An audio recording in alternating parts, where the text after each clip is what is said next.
Kadang sok aya rasa hayang jiga anu liar.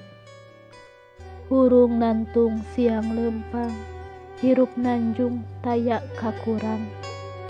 Imah pageuh, kandaraan weuteuh, padaharan seubeuh. Tara ngeleuweuh unggal usik riweuh pikiran anu eueuh. Rasa sirik ngagulisi kana diri. Sok jorojoy aya pikiran goreng nyar miliku cara anu aheng. Wajar jeung ilahar, da urang mah jalma biasa anu teu luput tina ingkar. Ningali batur make Nmax, jam tangan Rolex, mobil Mercy, HP iPhone, parabot sagala ori.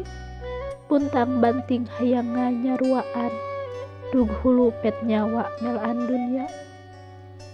Tapi naha mun ningali batur ka haji, tamat ngaji, ningali batur bisa sodakoh, ibadahna leukeut deukeut jeung Allah. Kalakonan duha jeung tahajud anu tara gujrud. Naha urang sok hare-hare eueuh rasa sirih kanu kitu mah. Nyaeta atuh da anu babari mangluh, anu hese mah syukur, anu gampang mah nuduh jeung anu berat mah tafakur.